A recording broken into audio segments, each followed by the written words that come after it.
Hey everyone, thanks for watching. I got a pretty exciting interview today, and one of the things about this channel is it's starting to grow and the network is starting to expand. So I have with me today Matt, who's actually a referral from JJ, who was interview number 35 and gotten a lot of great feedback about his story going from 0 to 4 inside a year. And what I've learned is Matt gets all the credit for kicking JJ in the butt to get started. So I said, I got to talk to that guy. So how you doing this morning, Matt? Good, sir. Excellent. So is it true? Do you get the credit for getting that really excited guy, JJ, started? I'm hoping that I put a seed in his brain, which then help push it some. Because anybody I can talk to try to show them what I did, it's cool. Because again, anybody can do it. That's the neat part. Yeah, I think, and we're going to get into a lot of that because again, real estate investing, being a landlord, doesn't have to be hard, right? Some of the stuff out there makes this look like it's, I don't know if it's rocket scientist or brain surgery or whatever you want to call that hard stuff. You know, I'm not particularly bright, but I could look at something, understand value, do some simple math, and you know, get started. So I look forward to diving into this with you, Matt. So why don't we start with where you are today? So, you know, JJ tells me you've got a nice portfolio that you built up over time. Why don't we give some rough color of what that looks like? And then we'll start asking some questions. This year I finally bought my 9th rental house. Wow. So I've started in 2010, late 2010. So Okay. my goal was to buy one a year. Okay. So this is my 9th year, or my 8th year, my 9th house, and then I have the house I live in currently. The 9 rentals include 8 concrete block homes, 1 mobile home that's about 1,700 square foot, and then a duplex. Wow. So I've kind of stayed around the same kind of homes. Block homes is what I like, the 1,100 square foot block homes in our area. Very cool. And just so we know, what area, you can just big city or state if you like? Gainesville area. Gainesville. Okay. A little south of Gainesville. Okay. Very cool. And are all of your houses in Gainesville? So kind of like driving distance for you? Well, yeah. Well, they're all within the longest distance to the house is 9 miles is my mobile home. Everything else is within 4 miles of my residence. Wow. That's pretty cool. Anytime I can go over there, anytime I can go see it, I drive by it all the time. It makes it simple. I know what the tenants are doing. Yeah. And I'm guessing you do self-management. You're your own property manager? Me and my wife do the management. Yes, Yeah. sir. Yeah. Giving credit to the wife. Smart move. Good job. It does.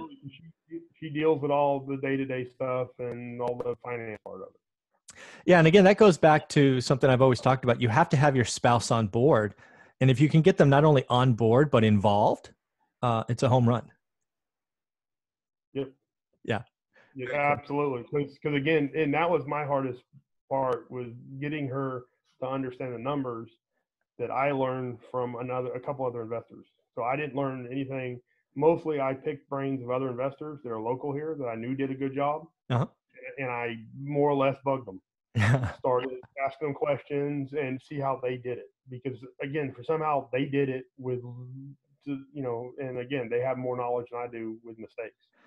Well, again, you're just dropping dimes left and right here. I mean, that's just, you're going out and being in networking. And what you'll find with real estate investors is they like to talk, they like to help, right? Because this is a people business, and you know, everybody you meet is willing to help, because again, there's always opportunities for leverage and cross pollination and helping each other. So very nice job. Some people think you can just, you know, sit behind your computer, play with an Excel spreadsheet, and deals are going to happen, and that's just not the case. My last 2 houses I bought as a pair, I bought from another investor that I had talked to and learned some information from. So he was another investor that was longer in his career in investment, and he was downsizing. He's like, "Oh, hey, you want these properties?" And put the number to where it was worthwhile to buy, that was in the right numbers. Very cool. I'm curious, when you're putting this together, this growing portfolio of properties, are you only getting bank financing? Like, are you doing the whole 20% down, or? Well, no, I actually, the first one I was able to pay cash. Mm. The second way was the second house was a family deal where they got stuck with it when the market crashed. Yeah. So I bought it from them, and they financed it for the interest. Oh, okay. The third one, I financed my primary home because we were in good shape with it. So I took out $50,000 to buy the duplex. And then at the fourth home, I financed a duplex to buy the fourth home. And then at the fourth home, a family member that was a retired banker at a social gathering asked us what I was doing. And I kind of did a basic rundown of what I was doing. He said, we need to have lunch tomorrow. Well, he Okay. showed up, took me to lunch. I drove around and showed him the houses that I bought. And he's like, I'm in. And I'm like, okay, what do you mean you're in? Uh, He's like, I got money. You got this going on. He's like, I'll hold the paper at that point for some houses. wow. So now it opened it up to where now I had a cash flow Mm-hmm. that now I could buy the other houses cash. He'd give me the money. Mm-hmm. We would pull a 15-year note on it with a fixed income because I wanted only fixed rates. Yep. And he makes a good percent. He made 6% Yeah. on every one of the properties I do, and so he does good and I do good. So again, Last, just go ahead. Sorry. yeah, the last five he actually financed or is holding notes on it right now. That's awesome. So again, there's so much right there. So again, you've leveraged what I like to say is time is on your side, right? So you were picking up little assets one at a time, right? One a year. And then as the years click by, you have the opportunity to go back and refinance or pull equity out of something you bought earlier and use it to buy the next one. That's exactly what we did 15 or 16 years ago, right? We started with roughly $40,000 and we got to 8 properties on that because we did refinancing, 18, 24, 36 months. We're basically recycling that capital. And then you network with your friends and family who have, just talking, right? Just at a social gathering, you sort of put it out there. And the next day you have a private money lender, right? Who's happy with 6%. I mean, and we started with $35,100. wow. That's what I had in my hand to buy the first house when the market crashed. I was able to buy that house for that price, which then gave me now income coming in because it rented immediately. Yeah. Fixed it, got it ready, and it rented, and now I had income to play with. Because again, my wife got sick, she was out of work. We went from 2 incomes to 1 income. Yeah. So now I had to figure some way, okay, that we can make money doing this or something to supplement the money she can't make from working. Yeah, and I'm guessing it's always hard with ages, and I know you're not supposed to do this, but hey, we're guys, so I'm going to take a shot. I'm guessing you got your first one when you were in your 40s? Absolutely. No, I am 46 this year. Okay. So it was 36 years old. Yeah. So again, you can start anytime. A lot of the questions, I actually posted a video this morning about getting started late. Everybody, in our age group, because we're right around the same age, is like, am I too late? The answer is no. No, absolutely not. Because again, my goal was just to do 2 houses originally because my goal was do 2 houses, have enough when I retire to pay my base bills on my house. Right. So that I don't have to worry about that. My taxes, my insurance, my light bill, and all that stuff. Right. So then it just starts getting its own, once you start seeing the money be made, it starts chaining and you go, wait, I can do this again. Well, it's easy. I can do it again. Yeah. And now the market's changed here. So now that the houses are harder to find. Yep. So it takes a little more work and it takes patience because like I didn't buy houses for 2 years. Right. Because the market had went crazy. Everything went from where I was paying $35, $38 a square foot to $95 a square foot. So wow. I had to go wait, sit back and wait if you can find a deal. Yeah. And I'm not in a hurry. I mean, yes, exactly. And I don't want to get hurt. And that's my big thing is I don't want to stick my neck out too far to get hurt. Yeah, because you saw, again, right, when you did that first deal at $35,100 to buy that house, you saw what could happen, right? You bought at the bottom. Well, well, absolutely. And I can say that I didn't know that I did good until one of my friends came to me about 3 years ago. And he said, he bought a house and he was excited. It was his first house. He's got a good job. He said, wow, I paid $128,000 for the house. And I thought, well, that's really cool. He said, and he knew I had 3 houses. I had 2 houses on the same street and another house a block away. Yeah. He's like, what did you pay for it? I'm like, and all of a sudden I just stopped. I didn't want to say, and I'm like, I paid $115 for all 3 houses. For all 3. Right. So that's at the point you figure, okay, I did something right. Yeah, I did okay. Right. And you're like, okay, then I did something right because if you bought the same house for 124, right, and I paid 115 for 3, okay, so I did right. Yeah, I think you did all right. And I find now, and I say that I bought them cheap, but I did go in, put new roofs on them, go in and do a complete rehab, new plumbing, drop $12,000 for me doing the work to make sure it's a nice rental. Really upscale, everything's nice on them. Yeah. They seem to And have good. yeah. And that's what we had to do back then, because again, these houses were, frankly mistreated, as the owners were losing them. It was very stressful. I mean, all over the country. And I think every house I bought during that, I'll call it depression, because that's really what it was. I think I spent 20 grand on what I call make ready. Yes. Yes. But now I did a lot of the work, so it was kind of good because Yeah. it gave me something to do, and then it saved me a ton of money. Yeah. Yeah. And I love working on houses. Your story is awesome. I unfortunately am 2.5 hours away from my market, so I'm not 8 miles. Right. I guess I'm 139 miles or some crazy number. So I had to pay labor, right? not only material, but labor was paid in that 20K. So yeah, it's pretty cool. So the other thing you mentioned just there is, being patient, right? Market cycles change, right? The buyer's market of, when we both, or when you started and I was active, is not today, right? It's been a seller's market for 6 or 7 years now. So, why don't we talk about that last deal? Because right, it sounds like you just did one. You were kind of on pause for 2 years, but I'm sure you never stopped looking, right? You were always looking. Every night. I'm on the internet. I'm on all the auction websites. Every investor that I know that's here, because we probably have 8 or 10 that are doing exactly the same thing. I talk to them 2-3 times a week. Yeah. What are you doing? What are you seeing? Are you seeing anything that because sometimes, and like I've passed over deals where, like I just had one that was a nice mobile home. It was a good deal, but I don't like the mobile homes. I'm not giant on them because Yeah. I just don't like maintaining them. I don't like dealing with the insurance issues. Yeah. I passed it on to one of the investors. It was like $38,000. Hey, this is something I'm not doing. I know the numbers work. Here, you take it. Well, the nice part is, in return, if they have a deal, they do the same thing. Oh, this is not, this doesn't work for what I like to do, but it might work for what you do. Yeah. So it kind of, it's nice knowing all the investors because they all have the same mindset. So even that they know what the good deal is, but sometimes they don't want it, and it's not what fits their goal. That's the only way I can say it. Because we all have goals of where we want to go. No, absolutely. And again, what you're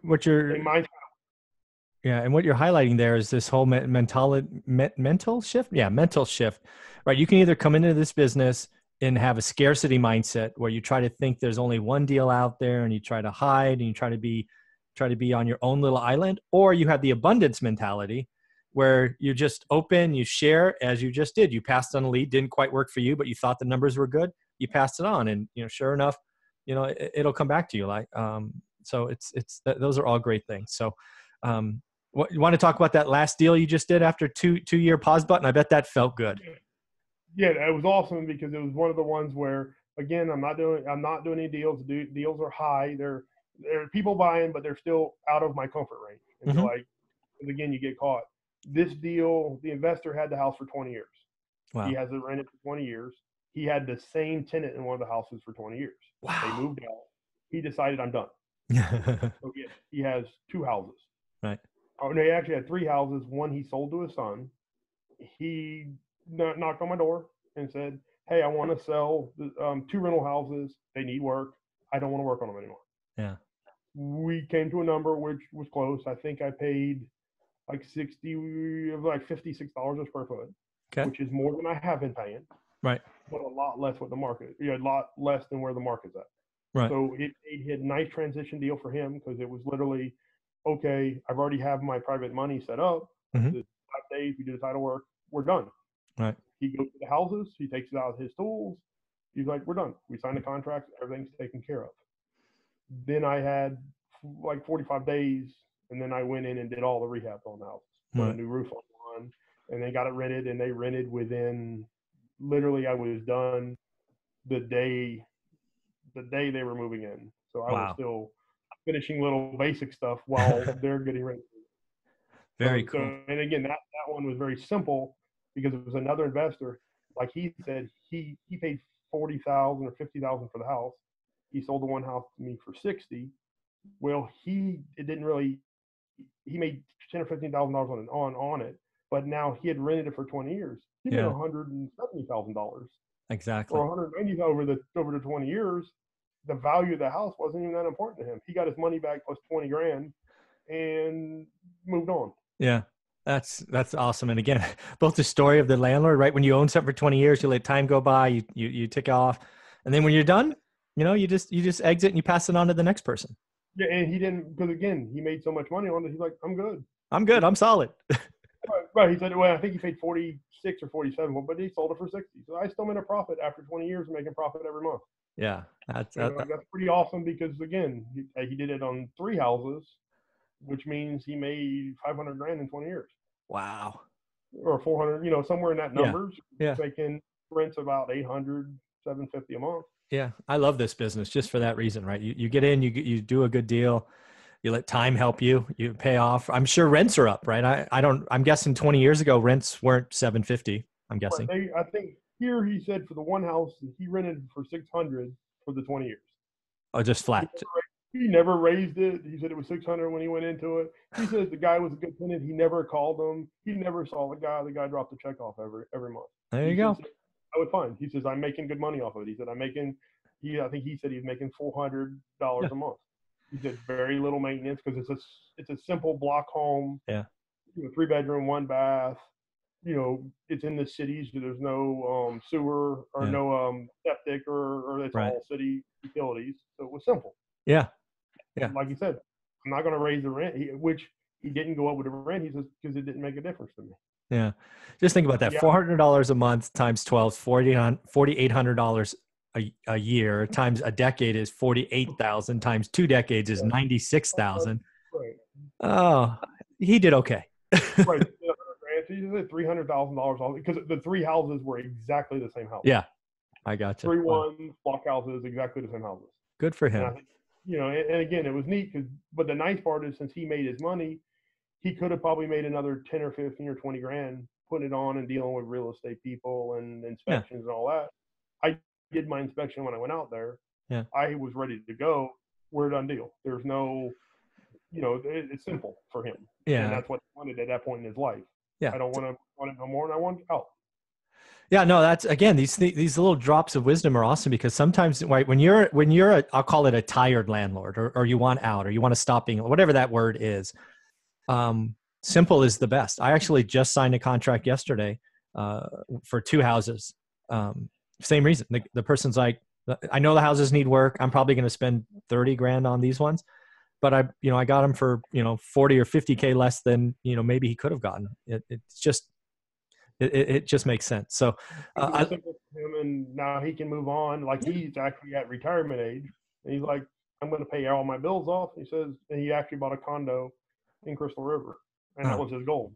Sell 2 houses, buy a condo, and just enjoy. Go fishing. Yep. That's awesome. I want to be him someday. That's cool. So why don't we rewind the clock and let's go back to just before you had that first deal and you've touched on it a little bit, right? You sounded like your wife had a health scare and you went to one income, but why don't we just, again, highlight for people that we all start somewhere. So what was your kind of origin story? Why real estate, all that stuff, if you don't mind? Okay. Before I did the job I'm doing now, I did construction. So from 14 years old till 22 or 23, I did construction work. Yeah. So I like working on houses. Okay. We're sitting in 2008. My wife gets sick. We have 2 incomes. We go to 1 income. Mm-hmm. What happened in that process was fine because we stable. The bills were fine. I was doing some other stuff, so I was able to pay the bills and be all right. But what happened then, my wife's grandfather got stuck with a house where somebody was paying him a mortgage for 20 years because he was holding paper on it. Mm-hmm. They moved out, ended up giving it back to him. It was rough. Yeah. He came to me. He says, hey, I'm going to pay. He said, I'm going to sell it. I got somebody that'll give me 45 grand for it. Well, I stopped him. And I said, wait, the house is worth 90 fixed. It's going to cost me 5 grand to fix it. And which actually ended up like $3,800 because it was all paint and just simple stuff that I could do. And so we did it. Well, in the process, one of the investors locally that drives around and they, like everybody does, pulls in and says, hey, I want to buy the house. I sold the house for $94,000 before I was finished. So he made a good chunk of money off me. Yeah. So now I'm thinking, okay, now the bugs hit. Wait, I didn't have any money to do that. But then all of a sudden, wait, I could have made 50 grand. Yeah. Okay. The nice, good part about that is my wife's grandfather was a nice guy. Okay. He took the money, put it in the bank. Several years go by. He says, "Can you do that again?" No problem. That's all I got to do. The market has now got funny. Yeah. There's more. It was 2010, so now the houses are starting to hit the market. Yeah. Yeah. I said, "Yeah." He says, "Well, I got your money." "What do you mean my money?" He said, "You know the money." He says, "We made a bunch of money. I invested it." He said, "We're good." He says, "I got money that you can take and buy your first house." Wow. I'm like, "Okay, well, I didn't expect anything because I was doing it for family. It's no big Yeah. deal." Right. But I'm not going to look at gift horse in the mouth. At this point, I can either pay my bills off with it or I can invest it. Yeah. I found the first deal, which the first deal was a funny deal. Okay. Went to the courthouse, tried to buy it. Sat in front of their lawyer, where their lawyer is now buying back the property under a foreclosure. Uh-huh. I offer him, I have a check in my hand for $46,000. That's what I'll buy. I'll give you this right now. We'll buy it. The lawyer looks at me and says, "I will never sell it to you for $46,000. The bank will." Okay. So, okay. I leave. Yeah. 2 weeks later, they list the house with a local real estate for $53,000.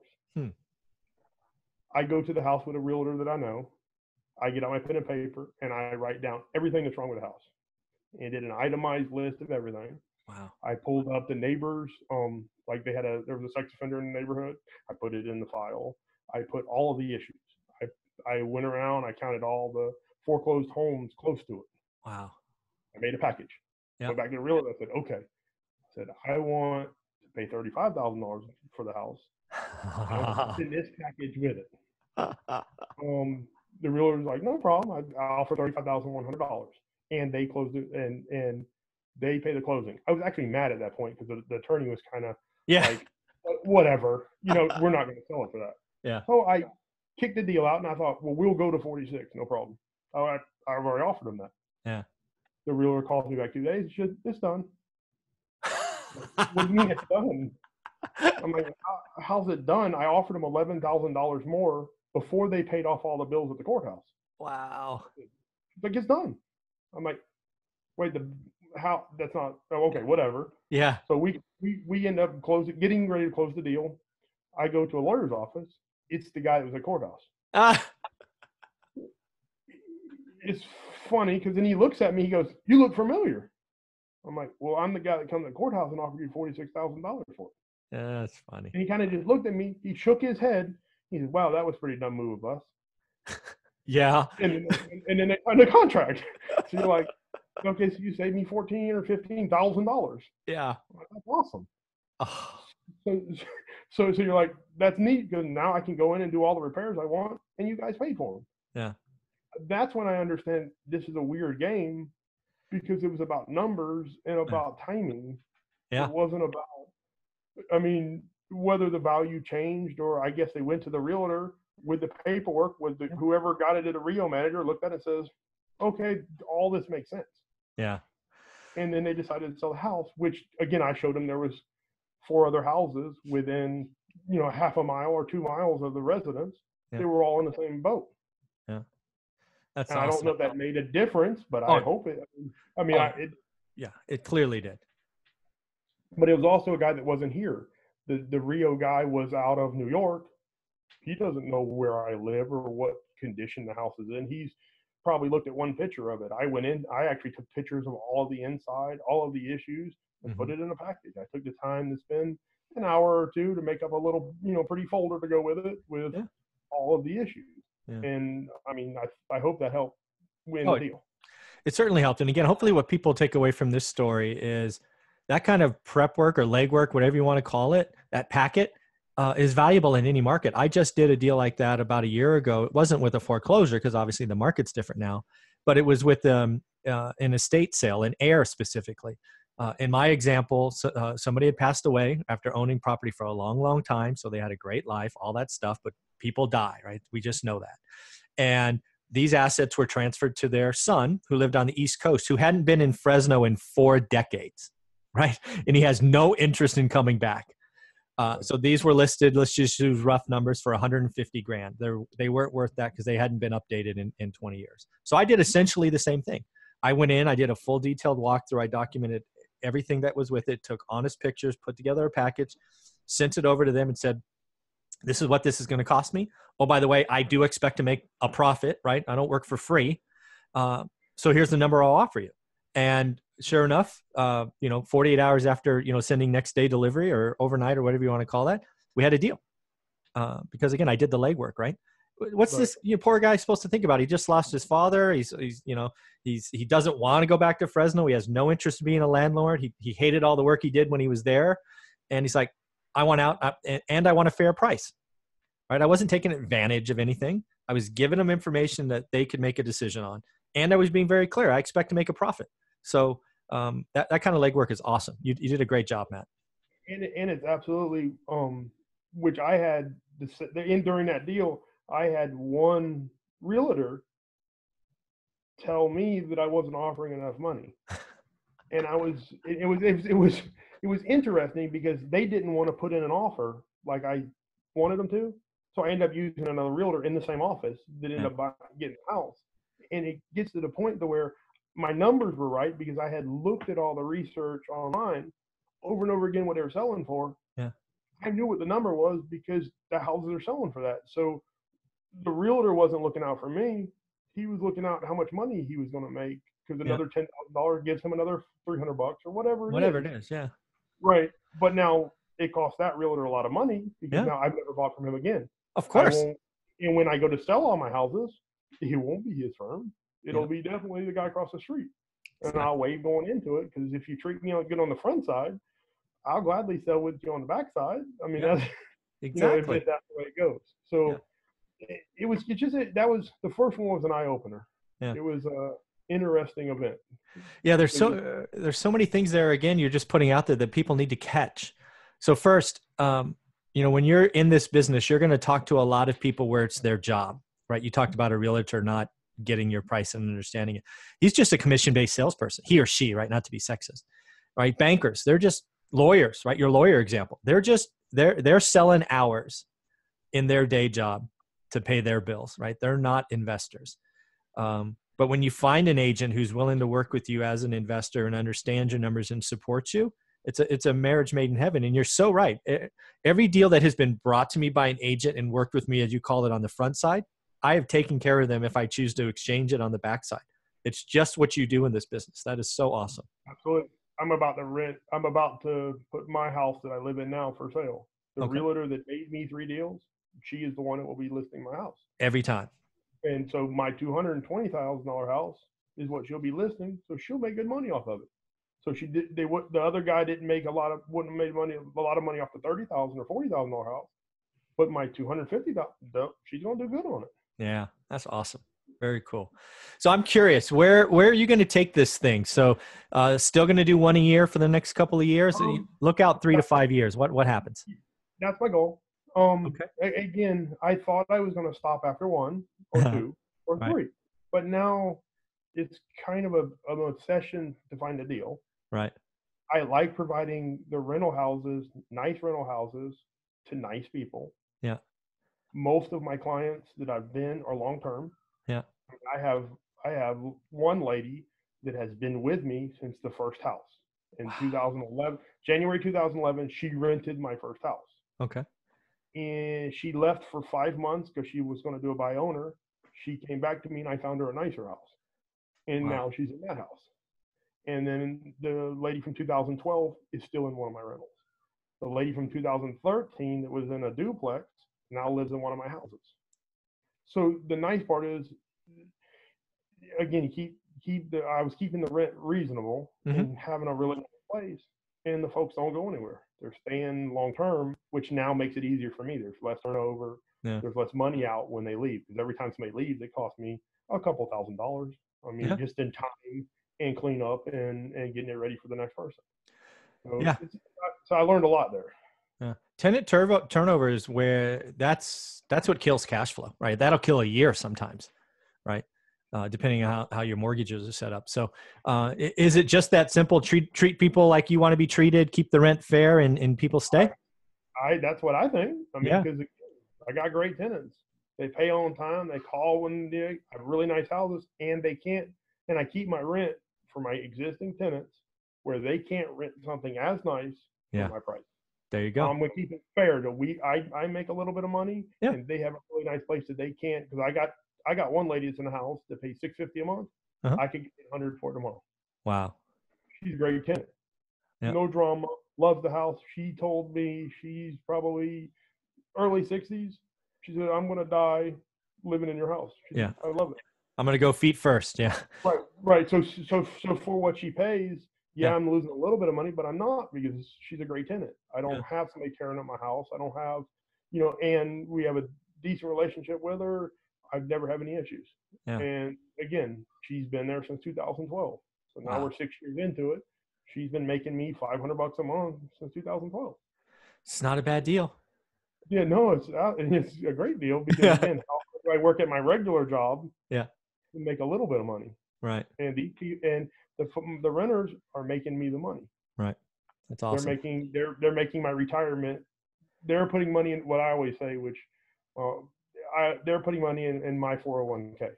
Yeah. The houses are your 401k. Right, and they're putting each month. They're putting a little bit of money in the 401k, so one day that I can access it, because Yeah. I don't use any of the money from the business right now. Yeah. It goes right back in. Yeah, of I course. can pay my bills, and all I want to do is just keep trying. So when the next deal comes, I have enough access to cash that I can try to make another deal. That's awesome. So I guess you're just going to keep doing deals like this. You don't, is it? I'm gonna try. Yeah, that makes sense. I think So this year I'm going to sell my existing house Mhm. to upgrade the house we live in now. Okay. That was my goal. That I was like, once we get to a certain point, we have a really nice house. I'm like, I'd like to go up a little bit bigger to a little nicer house in the Okay. same neighborhood, Yeah. and kind of swap it, because I can now afford to move to the next level. And since it's a housing deal, Yeah. and I got a good deal on the house. Good for you. I That's got it awesome. for $66 a square foot because of the people, everybody. Exactly. So you can make a good deal on it. Yeah. That's fantastic. I so much look forward to seeing what you're going to do going forward. And I love the fact that you share your story so willingly. You poked JJ to get started. And he's so right. This has been a great interview. You're just so subtle and forthcoming with what's happening. And there's so many tidbits that I think people are going to have to watch this story a couple of times, because you just lay it out there so well. So I always close by turning the channel over to you. Maybe share words of wisdom or thoughts, and just bring us home. How'd you like to close? The biggest thing I would say to me, I'm not smart. I surrounded myself with smart people. That helped me. I don't know nothing about real estate. I didn't have any financial training, but I know a lot. I know 3 or 4 people now that have made a lot of money. Why not tap into their resources? That's what I did. I'm not, again, I used their information, their plan. I modified it for me. And now 8 or 9 years later, it's looking a lot better. I mean, now I make more equity wise on my houses than I do the business or the work I do every day. Wow. So and everybody has to you got to take a chance. Yeah. Got to get started, right? And it hurts sometimes, because there's a couple arguments in our house over refinancing my house to buy a house. Yeah. You got to deal with it, and you got to try to look at the numbers and go, I got to take a chance. But I'm conservative. Yeah. I take a chance, but I don't want to stick my neck out too far to get hurt. Yeah. So again, I got a lot of learning to do. That's definite. Yeah. So and I hope everybody looks at it, and if somebody try. Yeah. The deals are there. You just got to hunt them, and don't be in a hurry. I like that. I think we just closed there. I mean, that's just so great. You got to try. You got to go after the first one, and that last one was great. Don't be in a hurry, right? Don't. And one last thing that one of the investors told me that I'll take to my grave. Yeah. He said, "You ever did any farming?" He said, "Which hog gets slaughtered first?" He said, "The greedy one." Ah. And I'm like, man, when I look at him, you think, and then I look at the investors, the greedy ones are the ones that go out and get hurt the worst.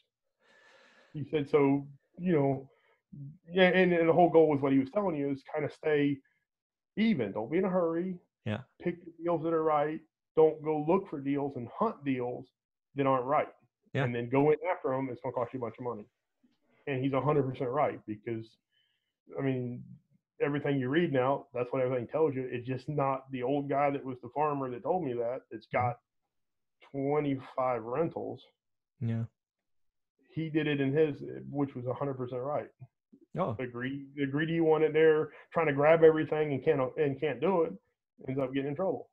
yeah. I think that's a great way to bring it home, because you're so right. You just started buying in like 2010. I actually saw the collapse firsthand in 08, and I'm going to see it again in 19. There were a lot of people that were that fat hog that were trying to buy everything they could. They were levering up with stupid loans.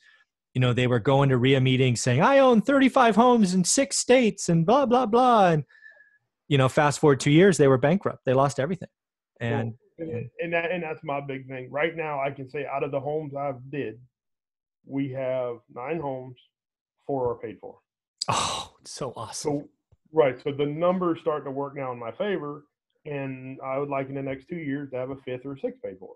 And then I'm going to go in strong with the next, because I'm going to sit tight. And if it happens again where now the houses drop back down, yeah, $50, $60 square foot, it's time to buy. There you go. I love it. All right, Matt. Well, this was a lot of fun. Thank you so much for giving us some time today and sharing your story. It's been great. Yes, sir. Thank you. Nice meeting you. Nice to meet you.